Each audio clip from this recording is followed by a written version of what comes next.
Whether you believe it or not, 2026 is going to be your best year yet. This is going to be the year where you attract more aligned clients who do not blink at your prices because they know the value that you bring to the table. This is also going to be the year where you attract more high intent cash pay patients because they know that you're a perfect fit as a medical provider from day one. Now, how do I know this? Simply because you clicked on this video, which tells me that you're ready to go all in and you came to learn something today. And for two, because I'm going to teach you how to identify more of your dream clients so you can indeed attract more just like them. And if you're new here, I'm Cherie Cobb. Let me not forget this part.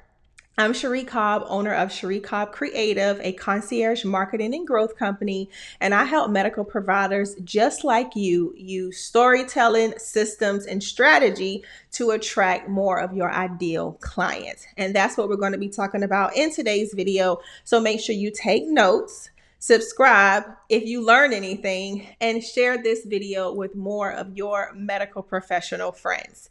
The first thing I want to do is talk about a book that I have read probably about 10 times. No, I'm exaggerating, not 10 times, but I have read it a lot of times. It is called Building a Story Brand by Donald Miller. And he talks about if you confuse, you lose. If you try to reach everybody in your marketing, you simply attract nobody. Make your message clear to the exact person that you want to serve. Now, a question that I get all the time as a marketing expert for medical professionals is, Cherie, how do we identify our ideal clients? And I always start by saying, sit down, do some soul searching, and peel back the onion. Look at your entire client journey. And I'm gonna like literally walk you through this. The client journey starts when the client first discovers you online.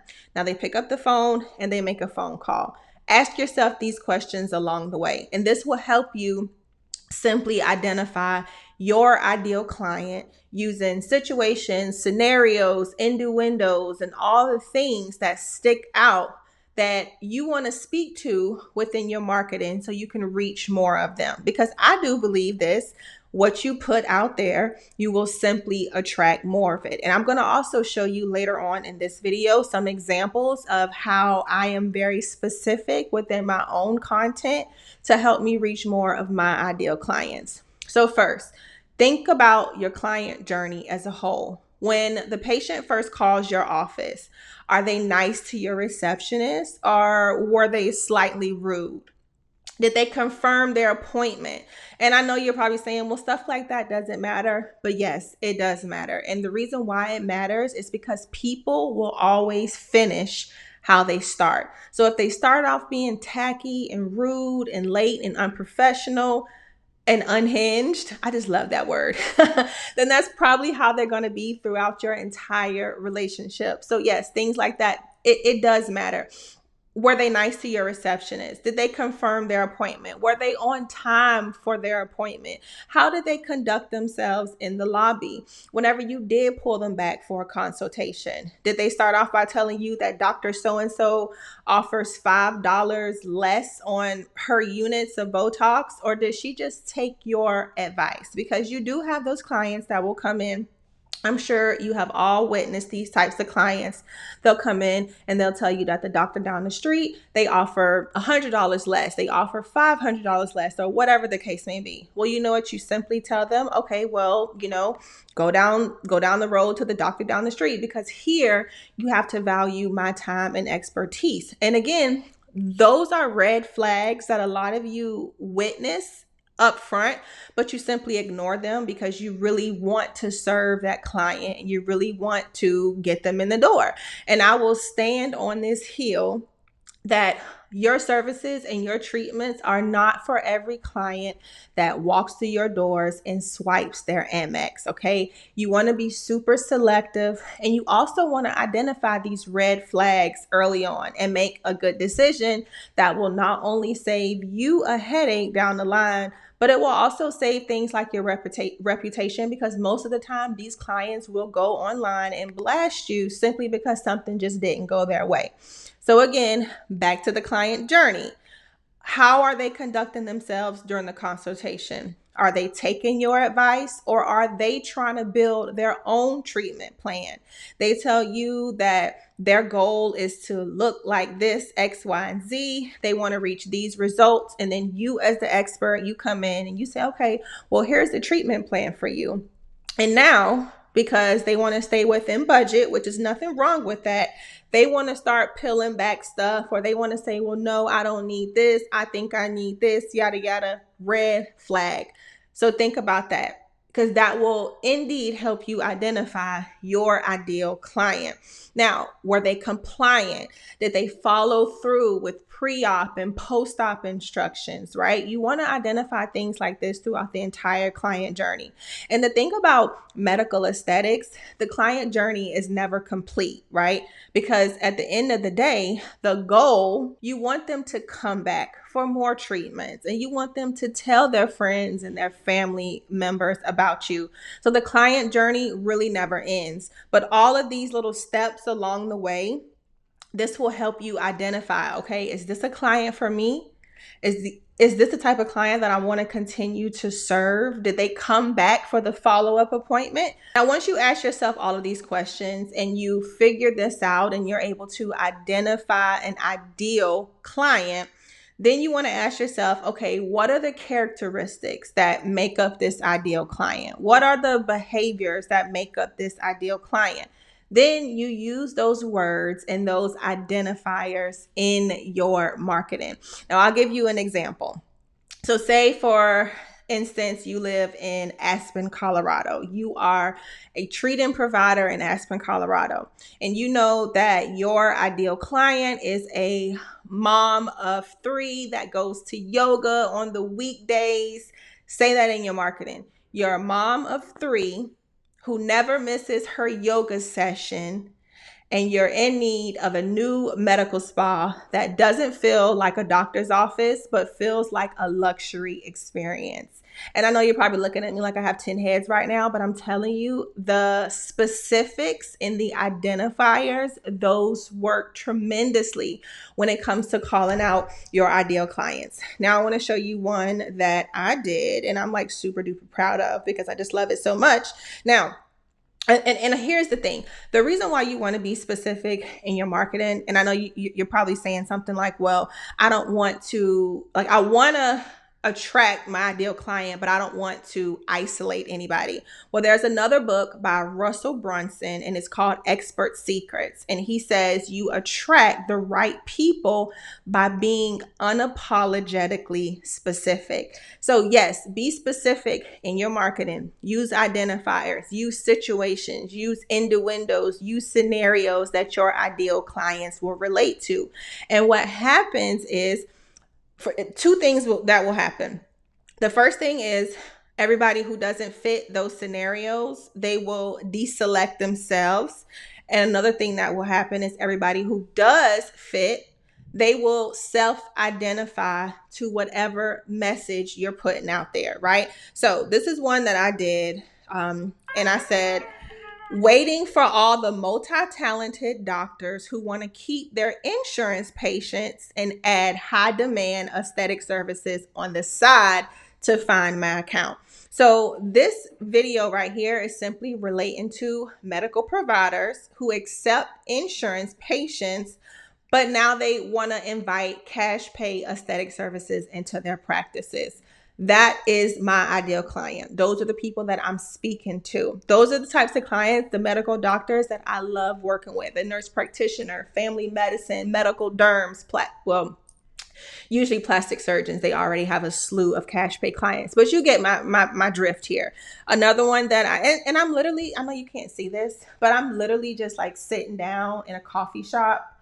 I know you can't see it. And I'm drinking coffee, and I just put that text overlay on top of my video. Now, another one that I just did, in search of 2 more established medical practices with a team of 3 or more, currently doing $120,000 to $250,000 months, and ready to scale into consistent $250,000 to $350,000 months. Now, let's talk about the specifics in here. First off, I say, established medical practices. Now, does this mean that I don't really care to work with startups? Not really. Well, to be honest, I don't really care to work with too many startups. It has to be the right startup. They have to check off a couple of boxes in order for me to say yes, and I'll just be honest. I'll also say a team of 3 or more. Why do I say that? Because if you can pay your team, times out of 10, you have the budget to invest in my marketing services. Hey guys, so I hate to interrupt because I know you're enjoying the video, but I wanted to take a moment to remind you that you don't have to stay stuck in 2026. I know you did a lot of guesswork in 2025. You threw a lot of noodles at the wall hoping that they would stick. And guess what? They didn't, because you're not a marketing expert. But lucky for us, you watch my videos and you're always here. So I want to invite you to apply for the Takeover. The Takeover is my concierge marketing and growth program where we work one-on-one with you to help you attract more ideal clients, keep your schedules full, and help you show up online like the expert that you are. Now, just remember, we only work with 1 practice per zip code to ensure exclusivity, because the goal is to get you to be the best in your city and state. And I can't do that if I work with you and your neighbor and your other neighbor across the street. So just remember to use the link in the description box below, apply for the Takeover, and do not forget to subscribe. Number 3, I talk about the specific revenue that you're currently sitting at. Okay, I'm calling this out because this is a certain level of medical practice. This is a certain medical professional who is already sitting at 250K cash months, and they want to scale to $350,000 months, right? So I'm being very specific in the type of medical practice that I am looking to attract. And guess what? These videos, y'all, they actually work. There was one that I just posted on TikTok a couple of days ago, actually about a week ago. And I talked about, this is what I said in the video. Okay, hold on. I got to switch accounts. I do have 2 accounts. Some of y'all know that already. Okay, so I said, you're an OBGYN with a built-in female patient base who wants to attract more cash pay clients, and boom, you find my account. Okay, so first off, I know, because I know my industry, that a lot of OBGYNs right now, they want to invite more aesthetic services into their practices. They already have a slew of female patient base, and it's the perfect setting to invite aesthetic services, right? So again, this comes with me knowing my industry. I know that they already have a built-in female patient base, and I know that they want to see more cash paid clients. All medical providers right now that accept insurance, they want to see more cash pay clients, simply because the insurance reimbursement rates are getting lower and lower and lower. You're working harder and harder and harder, and the math sometimes just ain't mathing. So the best thing that you can do as a medical provider is invite aesthetic services into your practice. This is another thing that I know because I know my industry and I know my ideal client. So here's what I want you to leave with, because this video was not intended to be very long. I just wanted to get to the point. I wanted you to understand that I know you think your services and treatments are for everybody, but they're not. And you have to be more specific in your marketing. And this is why I label myself as a marketing partner. I'm not an agency, because typically what marketing agencies do is they take their template-sized methods and frameworks and they just slap it on your business. Well, and going forward, that is just no longer going to work. I can know more about you as not just as a provider in a white coat, but I can know more about you as a person and as a human. And then that way I can convey all of this online. It's all about building your personal brand, which is why I created a personal branding cheat sheet that will help you develop your own personal brand. If you have no idea where to get started, if you're someone, a medical provider, and all you do is promote your services, you promote your treatments, you have no idea where to start, download the personal branding cheat sheet because it will help you get started and it will help you build out a framework so that when you do show up online, you are showing up in a way that will attract, for one, more of your ideal clients, but just be more relatable because people buy from people. Even if you're a service professional, people buy from people, or maybe I should say people book with medical professionals that they can relate to. They don't book with logos. They don't book with LLCs. They don't book with brand colors or pretty Instagram feeds. They book based on feelings, emotions, and relatability. So download that personal branding cheat sheet so you can know how to show up online in 2026 in a way that is authentic and relatable. So that's all I have for today's video. If you found it helpful, let me know in the comments, okay? Comment 2 things that you learned in today's video. Don't forget to subscribe for more marketing and growth tips just to help you excel and just kill it and outdo your competition in 2026. Because a lot of the times, this is what I hear. I always hear, Cherie, we want to be better. We want to outdo our competitors. We don't want to post and promote the same things. Like, even though we know we all have the same devices, we don't want to post and promote the same things that they're doing. Well, this is how you're going to be different. You're going to be different because you're going to show up different. You're going to show up in a way that tells your story and that makes you relatable and just stand out as a human and not a treating professional. So again, like, comment, subscribe, all the things. Tell me 2 things that you learned in the comments. And while you wait on the next video, be sure to watch this video where we talk about personal branding at its finest. And again, you can go into 2026 showing the real you. Thanks for being here. Bye.